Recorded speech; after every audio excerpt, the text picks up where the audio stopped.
Hello' everyone, এই ভিডিঅ'টোত সকলোকে স্বাগতম জনাইছোঁ। NSPৰ পে'মেণ্ট কেতিয়া পাবা? NSPত থকা ডিফাৰেণ্ট স্কিম কৰিছা, দেন তুমি পে'মেণ্ট কেতিয়া পাবা? Renewal and fresh it's and every ষ্টুডেণ্টক কৈছোঁ, লাষ্টলৈকে কথাখিনি শুনিবা। বহুত ষ্টুডেণ্টৰ কনফিউজন যে দাদা আমি পে'মেণ্ট পোৱা নাই, ৰিনিউৱেল পে'মেণ্ট পোৱা নাই, ফ্ৰেছ পে'মেণ্ট কেতিয়া পাম, আমাৰ পে'মেণ্ট ৰিলিজ কেতিয়া হ'ব? চ' কথাখিনি ভালদৰে শুনিবা।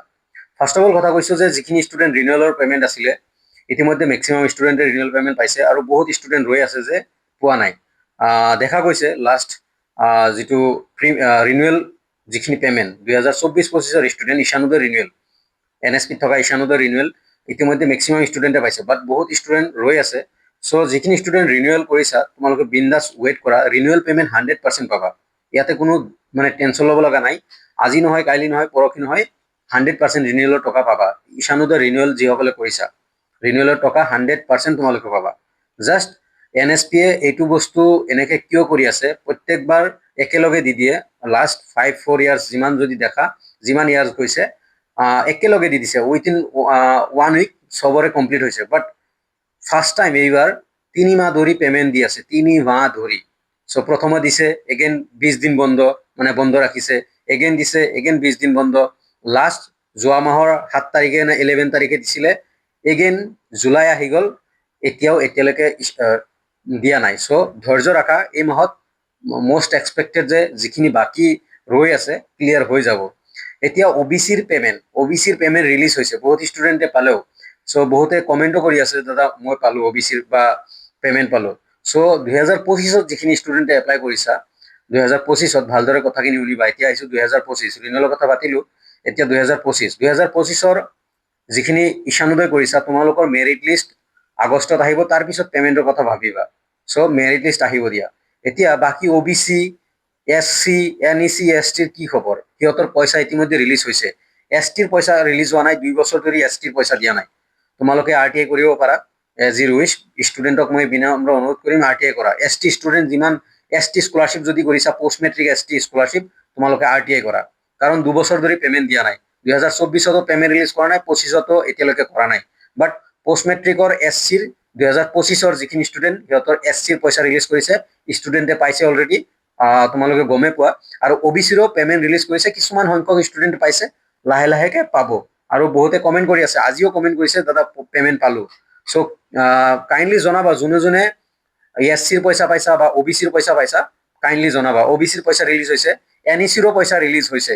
চ' NECৰ যদি কোনোবাই পে'মেণ্ট পাইছা, কাইণ্ডলি জনাবা। আৰু যদি পোৱা নাই, ধৈৰ্য ৰাখা, পাৰ্চেণ্টেজ ভাল আছে, দেন তোমালোকে অবভিয়াছলি পাই যাবা, উইথিন 1 মান্থ পাই যাবা তোমালোকে। এই জুলাই মাহত তোমালোকৰ যিখিনি ষ্টুডেণ্টে পাবলগীয়া মেক্সিমামে পাই যাব, একদম 100%। আৰু এটা কথা তোমালোকে চেক কৰিবা, তোমালোকৰ OTR লগ ইন কৰি চেক কৰিবা যে ৰিনিউৱেল অপশ্যন আহিছে নে নাই। যদি ৰিনিউৱেল অপশ্যন আহিছে, দেন ভাবিব পাৰা যে তুমি ছেফ আছা। যদি ৰিনিউৱেল অপশ্যন নাই, OBC হওক, SC হওক, ST, পষ্ট মেট্ৰিক যিসকলে কৰিছা, যদি ৰিনিউৱেল অপশ্যন নাই, দেন ভাবিব পাৰা যে তুমি ছেফ নাই। যদি ৰিনিউৱেল অপশ্যন আছে, দেন ভাবিব পাৰা যে ছেফ আছা তুমি। OBC, specially OBC scholarship, post matric OBC যিসকলে কৰিছা। SCৰতো পইচা আগতে ৰিলিজ হৈছে, বহুত আগত। চ' আৰু NECৰো কৈছোঁ, যিসকলে NEC কৰিছা 2025 বৰ্ষত, তোমালোকক কৈছোঁ, যদি তোমাৰ ৰিনিউৱেল আহিছে অপশ্যন, দেন তোমালোকে, মই ক'ম যে ছেফ আছা তোমালোকে। আৰু বাকী তোমালোকৰ পে'মেণ্ট এই মাহত কমপ্লিট হ'ব লাগে। আৰু তোমালোকে বিনম্ৰ অনুৰোধ তোমালোকলৈ যে যিবোৰ ষ্টুডেণ্টে 2025 বৰ্ষত এপ্লাই কৰিছা, যিকোনো স্কলাৰশ্বিপ 2025 বৰ্ষত, তোমালোকে জুলাই যাব দিয়া, আগষ্টৰ লাষ্টৰ মিডিল ভাগৰ পৰা, 15 আগষ্টৰ পিছৰ ভাগৰ পৰা তোমালোকে যিসকলে পে'মেণ্ট পাবা বা ৰিনিউৱেল মেছেজ আহিছে বা ৰিনিউৱেল অপশ্যন আহিছে, দেন তোমালোকে কি কৰিবা, তেতিয়া তোমালোকে ৰিনিউৱেল কৰিবা। আগষ্টৰ মিডিলৰ পৰা ষ্টাৰ্ট কৰিবা, কিয়নো পইচাটো আহিব দিয়া। পইচা নোহোৱাকে ৰিনিউৱেল কৰিব পাৰি, বাট তোমালোকে ফাৰ্ষ্ট অফ অল এতিয়া কি প্ৰব্লেম ফেচ কৰিবা, কলেজে এডমিশ্যনত ব্যস্ত। তোমাৰ ছাপ'জ তুমি অনলাইন ৰিনিউৱেল কৰিলা, ৰিনিউৱেল কৰি উঠাৰ পিছত কি হ'ব, তুমি কলেজত দিলা, কলেজে এনেই পেলাই থ'ব, কাম কৰিবতো আগষ্টতে ন। মেক্সিমাম কলেজে আগষ্টৰ লাষ্টৰ ভাগত কাম ষ্টাৰ্ট কৰে। চ' ইটছ এণ্ড এভৰি ষ্টুডেণ্টক বিনম্ৰ অনুৰোধ যে তোমালোকে কি কৰা, এতিয়া বস্তুখিনি ৰখাই দিয়া, তোমালোকে আগষ্টৰ মিডিলৰ পৰা ষ্টাৰ্ট কৰিবা।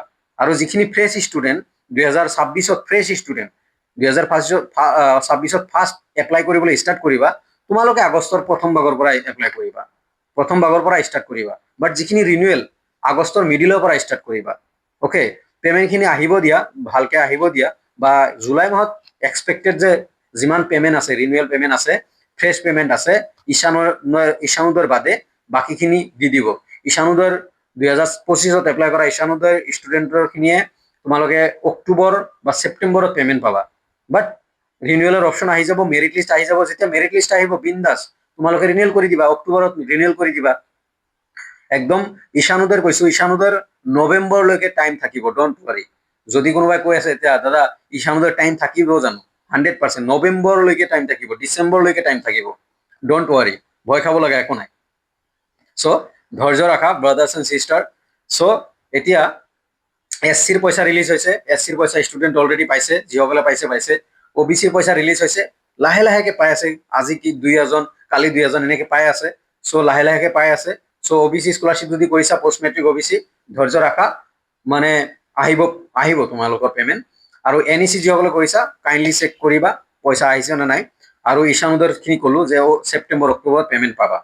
আৰু এটা কথা কৈ দিছো যে ৰিনিউৱেল, যদি ৰিনিউৱেল অপশ্যন আহিছে, তুমি OTR লগ ইন কৰি চাবা, দেন তুমি ছেফ বুলি ভাবিব পাৰা, নিজক ছেফ বুলি ভাবিব পাৰা। অ'কে, চ' এইখিনি আছিল ভিডিঅ', জনাবলৈ চেষ্টা কৰিছো। এইকেইদিন বহুত বিজি। আৰু এটা বস্তু মই জনাই দিছো ইয়াতে, বহুতে গ্ৰুপৰ লিংক খুজি থাকে, হোৱাটছআপ গ্ৰুপৰ বা টেলিগ্ৰাম গ্ৰুপৰ লিংক ডেছক্ৰিপশ্যনত দিয়া আছে, লৈ ল'বা, বা পোষ্টত দিয়া আছে। ডেছক্ৰিপশ্যন এণ্ড পোষ্ট দুইটাতে দিয়া আছে।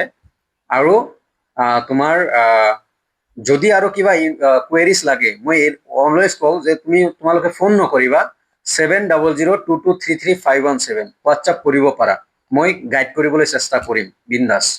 চ' নাইবা তোমালোকে আৰু এটা বিনম্ৰ অনুৰোধ, এইটো কোনোৱেই নহয়, যিহেতু মোৰ বৰ্তমান 1 ষ্ট্ৰাইক লাগিছে, চ' সেইকাৰণে কম ষ্টুডেণ্টক, যদি কোনোবাই মেম্বাৰশ্বিপ ল'ব খোজে, মেম্বাৰশ্বিপ ল'ব পাৰে। সিহঁতৰ বাবে পাৰ্চনেলি লাইভ কৰিম ইউটিউবত।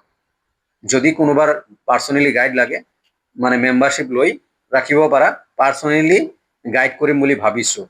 চ' কেনেকুৱা হ'ব জনাবা, মেম্বাৰশ্বিপ লৈ সিহঁতক, যাতে মানে সেইটো পাব্লিক নহয়। পাব্লিক আহিলে মানে কিছুমান বস্তু ভাইলেট হৈ যায়, সেইটোৱে মোৰ মানে ক্ষতি কৰিছে। এটা ষ্ট্ৰাইক লাগি আছে, মানে গোটেইখিনি মানে ভাইলেট হৈ গ'ল। চ' সেইকাৰণে কৈছো, লাইভ অহা নাই, বাট অচিন আনফিল্টাৰত লাইভ আহিবলৈ চেষ্টা কৰি আছো। এদিন দুদিন পিছে আহিছো। চ' অচিন আনফিল্টাৰটো চাব পাৰা, লাইভ মানে আহি থাকো। বাট মই প্ৰিফাৰ কৰিম তোমালোকে মেম্বাৰশ্বিপ ল'ব পাৰা যদি ল'ব মন আছে, বাট উইদাউট ফ্ৰী অফ, মানে কোনো হিচ গিচ নোহোৱাকে 7002233517 মেছেজ কৰিব পাৰা, নিজৰ কুৱেৰিজ জনাব পাৰা, মই নিশ্চয় ৰিপ্লাই কৰিবলৈ চেষ্টা কৰিম। ধন্যবাদ। ভিডিঅ'টো এনেই তোমালোকক গাইড কৰিবলৈ গাইড কৰিবলৈ চেষ্টা কৰিছো, সেইকাৰণে বনোৱা হ'ল। বহুত কামত বিজি আছো, সেইকাৰণে লাইভো আহিব পৰা নাই। ক্ষমা খুজিছো যে বহুত ষ্টুডেণ্টে লাইভৰ কাৰণে ৱেইট কৰে, মোক মেছেজো কৰে, বাট মোৰ বৰ্তমান অলপ সময় নাটনি চলিছে, ক্ৰাইচিছ চলি আছে, সেইকাৰণে অলপ মানে নিজক ষ্টেবল কৰিব চেষ্টা কৰিছো। বাট ডোন্ট ৱাৰি, যিখিনি মানুহক হেল্প কৰি আহিছো আৰু আগন্তুক দিনত যেনেকে হেল্প কৰিছো, মই যেনেকে প্ৰিভিয়াছ মোৰ ৰেকৰ্ডছ আছে যে মই হেল্প কৰিছো, সেনেকে কৰি থাকিম, ডোন্ট ৱাৰি। চ' এইখিনিয়ে, ধন্যবাদ।